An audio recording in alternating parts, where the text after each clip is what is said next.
Dear students, how are you all? I hope you all are good, safe, and healthy at home, and obviously doing study regularly at home. So, dear student, tomorrow we will discuss about your UT results. Okay, so today we will complete our very important topic from this chapter. So, first of all, we will recap the previous topics. So, what we have started in this chapter, we are studying chapter number 10, and the name of chapter is the government budget and the economy. Okay, dear students. So, what is government budget? Government budget means it is a expected it is a expected receipts and expenditure of the government for the next fiscal year. Yeah, it is a statement normally which records the expected expenditure and expected receipts of the government for the fiscal years. Okay, so government के पास जो statement है वो next 1 year के लिए होता है. Okay, और उसमें गवर्नमेंट के एक्सपेंडिचर और उसके रिसिप्ट सब लिखे होते हैं जो कि नेक्स्ट कमिंग सेशन में वो करने वाले हैं, नेक्स्ट ईयर में वो करने वाले. So dear student, what we have discussed yesterday, we have discussed about the components of government budget. Components means what includes in government budget. So we have studied that government budget has two major components. Or what are the two major components? First was the budget receipts and government budget expenditure. So budget receipts includes two parts, revenue receipts and capital receipts. Or budget expenditure as usual includes two parts, revenue expenditure and capital expenditure. So dear student, first we started from the budget receipts yesterday. Budget receipts means it is the expected receipts of the government for the fiscal year. next year में government को जो भी receipts होने वाली है, expected means estimated means जो होने वाला है.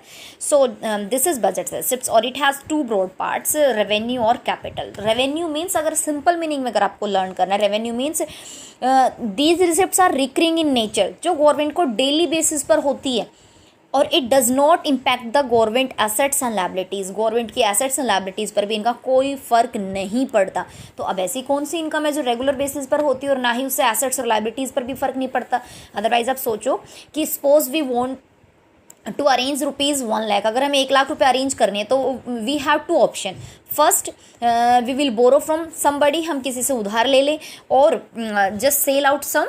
अगर हमारे पास कैश नहीं है तो हम किसी से उधार लेंगे, first option. Second, we will sell out something like furniture, like घर, कार, गाड़ियाँ जो भी है वी विल सेल आउट. इसमें हम अपनी इन्वेस्टमेंट को क्या कर रहे हैं, सेल आउट कर रहे हैं. बट गवर्नमेंट ये दोनों ही नहीं कर रही है. गवर्नमेंट नॉट टेकिंग लोन और boring money from any one and not selling any investment. तो उसके बाद भी गवर्नमेंट के पास पैसा आ रहा है. इट मीन्स एसेट्स और लायबिलिटीज़ पर कोई फ़र्क नहीं पड़ रहा है. तो simply government has two types of receipts. First, tax receipts and second, non tax receipts. Government has two types of option for the revenue receipts जो रेगुलर बेसिस पर गवर्नमेंट के पास आती है. टैक्स की फॉर्म में कोई भी रिसिप्ट है दैट इज टैक्स रिसिप्ट. और टैक्स के अलावा जो रेगुलर बेसिस पर आ रहा है, fees, fines, special assessment, income from the public enterprise, donation, grants, charity, ये सब भी गवर्नमेंट के पास आती रहती है कहीं ना कहीं से. So these are the revenue receipts. Yesterday we have discuss about all kind of these things. Okay dear students, so now today our topic is capital receipts. So capital receipts means these are those receipts which always impact the status of assets and liabilities. Revenue से फ़र्क नहीं पड़ता but capital से पड़ता है. Capital से कैसे पड़ेगा? Capital means it may be increase our liability, या तो हमारी लायबिलिटी बढ़ेगी और may be decrease our investment या एसेट्स, या हमारी एसेट्स कम हो जाएगी. गवर्नमेंट की लायबिलिटीज़ इंक्रीज होगी फर्स्ट, या दूसरा क्या होगा, अगर लायबिलिटीज़ इंक्रीज नहीं है तो एसेट्स या इन्वेस्टमेंट डिक्रीज होगी. तो it means revenue receipt does not impact the status of assets and liabilities of the government, but capital receipts always impact the status of assets and liabilities of the government. So dear student, clear? So now here are the few example of capital receipts. So look at here very carefully. First of all, recovery of loans. Recovery of loans means अगर हमने किसी से loan लिया, if we are borrowing from anyone, this is our liability, अगर हम किसी से loan ले रहे हैं.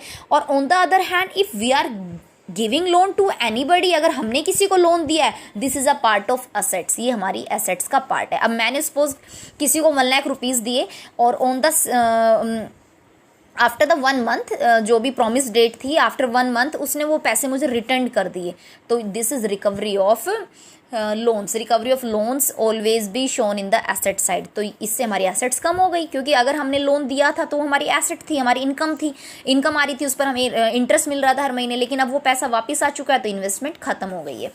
ओके, तो recovery of loan. Second, borrowings और अदर लायबिलिटीज। अगर government anyhow in any condition borrow करती है मनी, किसी से भी मनी बोरो करती है, तो दिस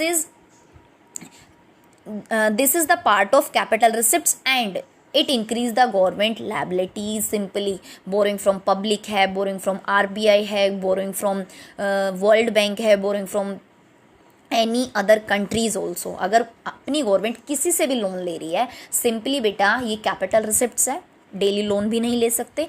और secondly it increase the government liabilities. Okay, and third, other receipts means sale of investment, sale of assets. Investment means shares और डिवेंचर्स। अब तो आप शेयर्स पढ़ रहे हैं अकाउंट्स में, नहीं तो अभी अब पढ़ने वाले हो तो आपको पता होना चाहिए। शेयर्स मतलब these are the only securities. Okay, उसमें हम कोई ऐसे रियल एसेट्स परचेज नहीं करते हैं। These are nominal, like nominal assets होती है इस तरीके से।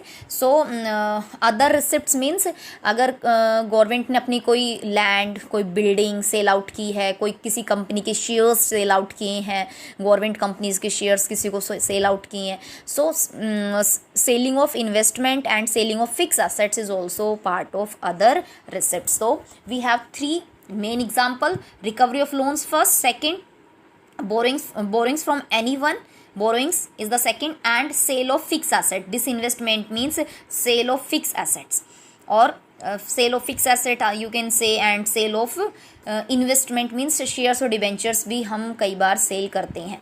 so dear student, this is for the capital receipts, okay, जो कि रेगुलर बेसिस पर नहीं होती है।